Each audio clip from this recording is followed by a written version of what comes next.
જિલ્લા ન્યાયાલય વલસાડ.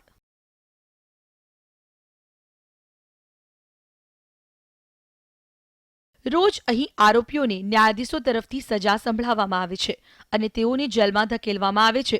રોજની જેમ આ વખતે પણ એક આરોપીને અહીં હાથોમાં હથકડી પહેરાવી લઈ જવામાં આવી રહ્યો છે. આ દ્રશ્યો જોવા મળવા એ સામાન્ય છે, પરંતુ જે અપરાધીને તમે હાથોમાં હથકડી પહેરાવીને લઈ જતો જોઈ રહ્યા છો તેને કેમેરામાં કેદ કરવા માટે અનેક મીડિયાકર્મીઓ ઉમટી પડ્યા. તમારા મનમાં સવાલ જરૂર થતો હશે કે એક સામાન્ય અપરાધીને કેમેરામાં કેદ કરવા માટે કેમ મીડિયા અને પ્રેસના વ્યક્તિઓ ઉતાવળા બની રહ્યા છે?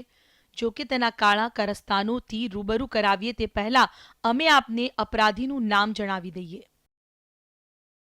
નર બહાદુર ભંડારી. અપરાધી એવા નર બહાદુરની કોઈ મસાલા ટાઈપ ખબર પણ કોઈ અખબારમાં છપાઈ નથી. ચહેરો પણ સામાન્ય છે કે ના તે કોઈ હાઈ પ્રોફાઇલ કેસમાં ફસાયો છે, પરંતુ તેને જે સજા સંભળાવવામાં આવી છે તેણે આખા વલસાડમાં ખળભળાટ મચાવી દીધો છે. કારણ કે કોર્ટે નરબહાદુર ભંડારીનું કુદરતી મોત ના નીપજે ત્યાં સુધી આજીવન કેદની સજા ફટકારી છે. સાંભળી જરૂર સ્તબ્ધ થઈ જવાય. અનેક વિચાર પણ થતો હશે કે એવું તો નરબહાદુર ભંડારીએ શું કર્યું કે તેને કોર્ટ તરફથી આકરી સજા ફટકારવામાં આવી છે? તો તેના માટે નજર કરીએ વર્ષ 2016માં.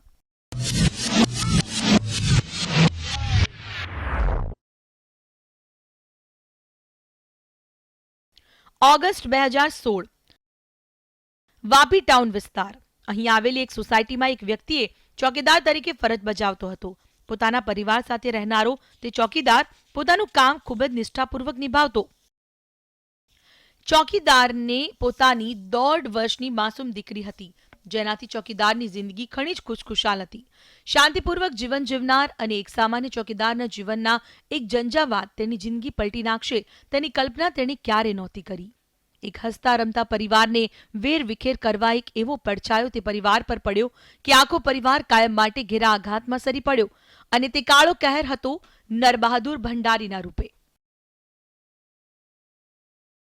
નરબહાદુર ભંડારી એ વ્યક્તિ કે જે ચોકીદારના દૂરનો સંબંધી થતો હતો, જેથી તેને તેનો પરિવાર ઓળખતો હતો. અવારનવાર નરબહાદુર ભંડારી તે ચોકીદારના ઘરે અવરજવર કરતો, પરંતુ એક દિવસ એવો આવ્યો કે ચોકીદારનો પરિવાર ઘેરા આઘાતમાં સરી પડ્યો. વર્ષ 2016ના ઓગસ્ટ મહિનામાં એક દિવસ ચોકીદારનો પરિવાર કોઈ કારણોસર ઘર બહાર ગયો હતો અને 1.5 વર્ષની બાળકી ઘરે એકલી રમી રહી હતી. ત્યારે જ નશામાં ધૂત બનીને કહેવાતો દૂરનો કાકો એવો નરબહાદુર ભંડારી તેના ઘરે ચડી આવ્યો. માસૂમ બાળકી પોતાના રમકડાઓ સાથે એકલી રમી રહી હતી. બીજી તરફ નશામાં ધૂત એવો નરબહાદુર ભંડારી ધીરે ધીરે પોતાના મન પરનો કાબુ ગુમાવી રહ્યો હતો અને તેના મનમાં જાગેલી હવસની આગે તેને એવો અંધ બનાવી દીધો કે તેણે ના સંબંધોની પરવા કરી કે ના માસૂમ બાળકીની ઉંમરની. બસ પોતાના શરીરમાં જાગેલી કામવાસનાને સંતોષવા તેણે પોતાની નજર સમક્ષ રમી રહેલી માસૂમ 1.5 વર્ષની બાળકીને પકડી લીધી અને તેને પોતાના હવસનો શિકાર બનાવી. જોકે થોડી જ વારમાં તે ત્યાંથી બાળકીને રડતી મૂકીને ભાગી ગયો. જ્યારે બાળકીનો પિતા ચોકીદાર ઘરે આવ્યો કે પોતાની 1.5 વર્ષની દીકરી રડતી હાલતમાં જોવા મળી અને તેના શરીરના ગુપ્તાંગના ભાગેથી લોહી નીકળતા જોઈ તે ગભરાઈ ગયો અને તુરંત તેને શંકાની સોય ગઈ નરબહાદુર ભંડારી પર કે તે તાત્કાલિક લોકોએ નરબહાદુરને પકડી પાડી બરાબરનો મેથી પાક ચખાડી પોલીસ હવાલે કરી દીધો કે આખો મામલો સ્પષ્ટ થઈ ગયો.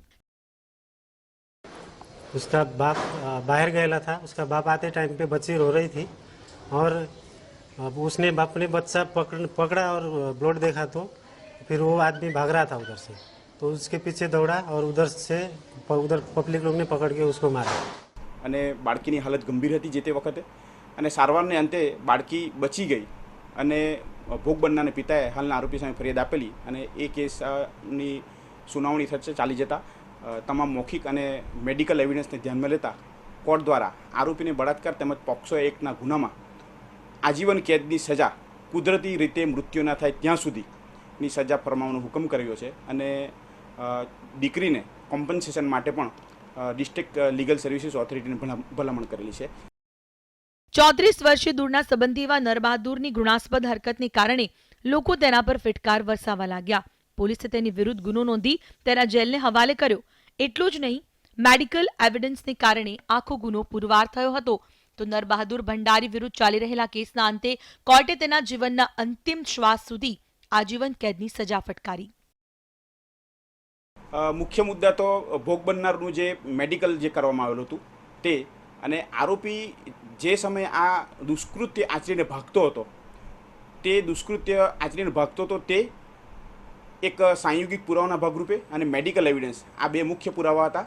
અને આરોપીએ એમનું મેડિકલ કરાવેલું હતું ત્યાં પણ ડૉક્ટર રૂબરૂ જે હિસ્ટ્રી આપેલી હતી તેને પણ કોર્ટે ધ્યાન પર લીધેલી હતી, અને તે ડૉક્ટરની હિસ્ટ્રી રૂબરૂ એમણે પોતે જે ગુનો કરેલો તેની હકીકત એમણે ડૉક્ટર સમક્ષ બયાન કરેલી હતી. યુવતીઓ અને માસૂમ બાળકીઓ સાથે કુકર્મ અને શોષણના કિસ્સાઓ વધી રહ્યા છે. તે કિસ્સાઓ પર લગામ લાગે તે માટે સરકાર દ્વારા અનેક કડક કાયદા બનાવવામાં આવ્યા છે. તેમ છતાં કાળા કુકર્મો આચરવાના કિસ્સા ઓછા નથી થતા. કહેવાતા આજના સભ્ય સમાજમાં ઘરની આસપાસ તો ઠીક, પરંતુ ઘરમાં પણ મહિલાઓ, યુવતીઓ અને માસૂમ બાળકીઓ સલામત ન હોવાના કિસ્સા અનેક બહાર આવી ચૂક્યા છે. ત્યારે માત્ર 1.5 વર્ષની બાળકી પર આચરવામાં આવેલા કુકર્મની સજા નરબહાદુર ભંડારીને કોર્ટે સંભળાવી દીધી છે અને સમાજમાં નરબહાદુર જેવા અપરાધીઓ માટે કડક સંદેશો પણ પાઠવ્યો છે. ભરત પટેલ સાથે bureau report, ETV news, crime file, Valsad.